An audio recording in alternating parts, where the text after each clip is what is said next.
तो बच्चों कक्षा 11 रसायन के पहले अध्याय में आज हम पढ़ेंगे विलयन और उसको प्रदर्शित करने वाले, उसके सांद्रण को प्रदर्शित करने वाले कारक जैसे द्रव्यमान प्रतिशत, मोल प्रभाज, मोलरता और मोललता। तो सबसे पहले हम देखते हैं विलयन क्या है। विलयन की परिभाषा क्या है? दो या दो से अधिक पदार्थों के समांगी मिश्रण को विलयन कहते हैं।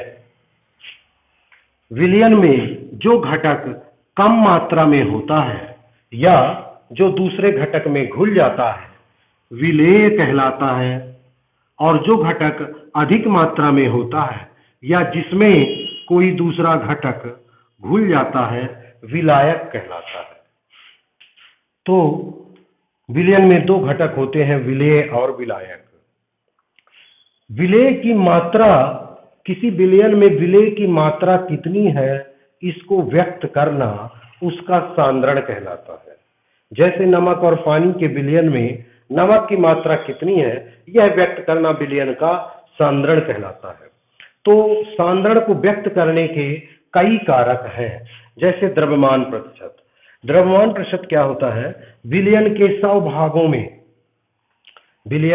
भागों में विलेय के द्रव्यमान भागों की संख्या को द्रव्यमान प्रतिशत कहते हैं। विलयन का द्रव्यमान प्रतिशत क्या होता है? विलेय का द्रव्यमान बटे विलयन का द्रव्यमान गुणे 100। जैसे 10 ग्राम पदार्थ को, किसी पदार्थ के 10 ग्राम को 40 ग्राम पानी में, 10 ग्राम नमक को 40 ग्राम पानी में घोलने पर बने विलयन का द्रव्यमान प्रतिशत क्या होगा? तो देखिए इसका द्रव्यमान प्रतिशत क्या होगा। यहाँ विलेय है नमक जिसका द्रव्यमान है 10। विलेय और विलायक दोनों को मिला के होता है, तो यहाँ विलयन नमक और पानी दोनों को मिला के होगा।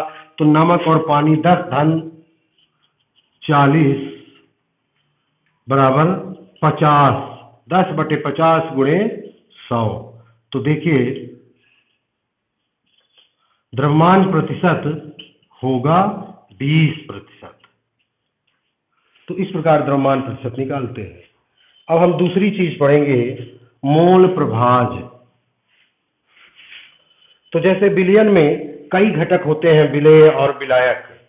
तो विलयन में किसी घटक का मोल प्रभाज उस घटक के मोलों की संख्या एवं विलयन में समस्त मोलों की संख्या का अनुपात होता है। अर्थात जैसे यदि किसी विलयन में दो घटक A और B है, तो घटक और A के मोलों की संख्या Na तथा B के मोलों की संख्या Nb है। ये क्या है? घटक। ये क्या है? मोलों की संख्या। तो घटक A का मोल प्रभाज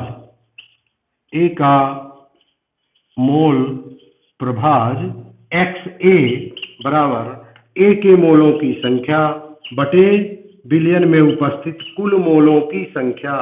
कुल मोल होंगे A और B के दोनों के मोलों की संख्या।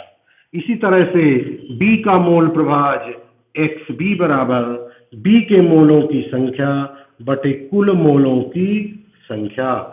इस प्रकार विलयन में किसी घटक का मोल प्रभाज उस घटक के मोलों की संख्या एवं समस्त मोलों की संख्या का अनुपात होता है। अब देखिए एक सवाल करते हैं कि 20 ग्राम NaOH को 360 ग्राम जल में घोलने पर बने विलयन में दोनों का मोल प्रभाज ज्ञात करिए। यह प्रश्न है। अब हम यहाँ इसको हल करेंगे। हल करने में देखिए कि सबसे पहले हम घटक लेंगे। घटक क्या है? NaOH। यहाँ क्या लिया हमने? घटक NaOH और जल, जल अर्थात H2O। अब इनका हमने ग्राम में द्रव्यमान कितना लिया है? इसका 20 ग्राम और इसका 360 ग्राम। फिर आणविक द्रव्यमान की बात करें तो आणविक द्रव्यमान Na का 23 प्लस 16 प्लस 1 बराबर 40। NaOH का आणविक द्रव्यमान 40 होता है। जल का आणविक द्रव्यमान 18 होता है। तो अब देखिए मोलों की संख्या निकालेंगे।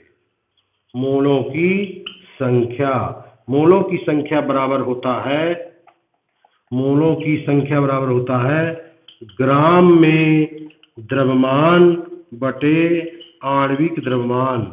तो इसकी क्या हो जाएगी? 20/40 बराबर 1/2। इसके मोलों की संख्या क्या हो जाएगी? ग्राम में द्रव्यमान 360 है बटे आणविक द्रव्यमान 18 है, तो ये हो जाएगा 18 दूनी 36 और 0 मतलब 20। अब देखिए इस NaOH के मोलों की संख्या 1/2, H2O के मोलों की संख्या 20। तो अब मोल प्रभाज, मोल प्रभाज कैसे निकालेंगे? NaOH का मोल प्रभाज बराबर 1/2 अर्थात 0.5 बटे इन दोनों का योग। ये 0.5 है तो इन दोनों का योग 20.5। तो यह मान आएगा 5/205। तो 5 एकम 5, 5 चौको 20, 1/41। NaOH का मोल प्रभाज, जल का मोल प्रभाज निकालेंगे XH2O। तो जल के मोलों की संख्या है 20 बटे कुल मोलों की संख्या 20.5। तो ये आ जाएगा 20/20.5 या 40/41। तो यह जल का मोल प्रभाज ज्ञात हो जाएगा। विलयन में कई घटक होने पर सभी घटकों के मोल प्रभाज का योग सदैव 1 के बराबर होता है।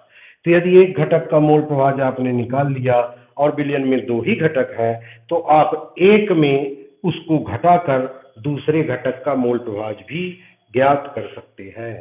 अब देखिए मोलरता क्या होती है। मोलरता विलयन के 1 लीटर, मोलरता और मोलरता को हम साथ में पढ़ेंगे। मोलरता एवं मोललता। तो मोलरता क्या है? विलयन के 1 लीटर में उपस्थित विलेय के मोलों की संख्या को मोलरता कहते हैं। मोलरता कैपिटल M बराबर विलेय के मोलों की संख्या बटे विलयन का लीटर में आयतन, ये कहलाती है मोलरता। अब देखिए एक सवाल है कि 29 या 10 ग्राम NaOH को जल में घोलकर 500 ml विलयन बनाया गया। तो मोलरता ज्ञात करिए, मोलरता ज्ञात करिए। तो हम सबसे पहले इसमें देखेंगे विलेय क्या है? NaOH, जिसका ग्राम में द्रव्यमान कितना है? 10। आणविक द्रव्यमान कितना होता है NaOH का? 40। तो NaOH के मोलों की संख्या बराबर 10/40 बराबर 1/4। अब देखिए विलयन का आयतन, विलयन का आयतन, विलयन का आयतन कितना है? 500 ml, अर्थात 1/2 लीटर। तो अब मोलरता M बराबर विलेय के मोलों की संख्या अर्थात 1/4 बटे बिलियन का लीटर में आयतन अर्थात 1/2 बराबर क्या हो जाएगा? 2/4 बराबर 0.5 M बिलियन की मोलरता होगी। तो यह है विलयन की मोलरता। मोलरता की इकाई मोल प्रति लीटर होती है। मोलरता की इकाई मोल प्रति लीटर होती है। ताप बढ़ाने पर मोलरता घटती है। ये मोलरता के प्रमुख बिंदु होते हैं। मोलरता देखिए इसे स्मॉल m से प्रदर्शित करते हैं। तो विलायक के 1 किलोग्राम में उपस्थित विलेय के मोलों की संख्या को मोललता कहते हैं। मोललता स्मॉल m बराबर विलेय के मोलों की